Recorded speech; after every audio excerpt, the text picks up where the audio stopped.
Hello everyone and welcome to Ajay's Kitchen once again.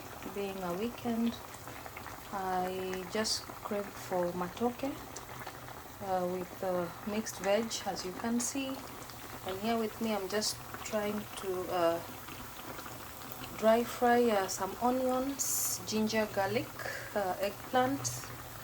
And here I already boiled my mackerel fish.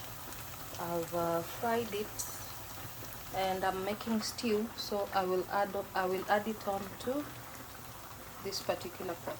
You're welcome. Thank you. Matoke and mackerel fish stew. Okay.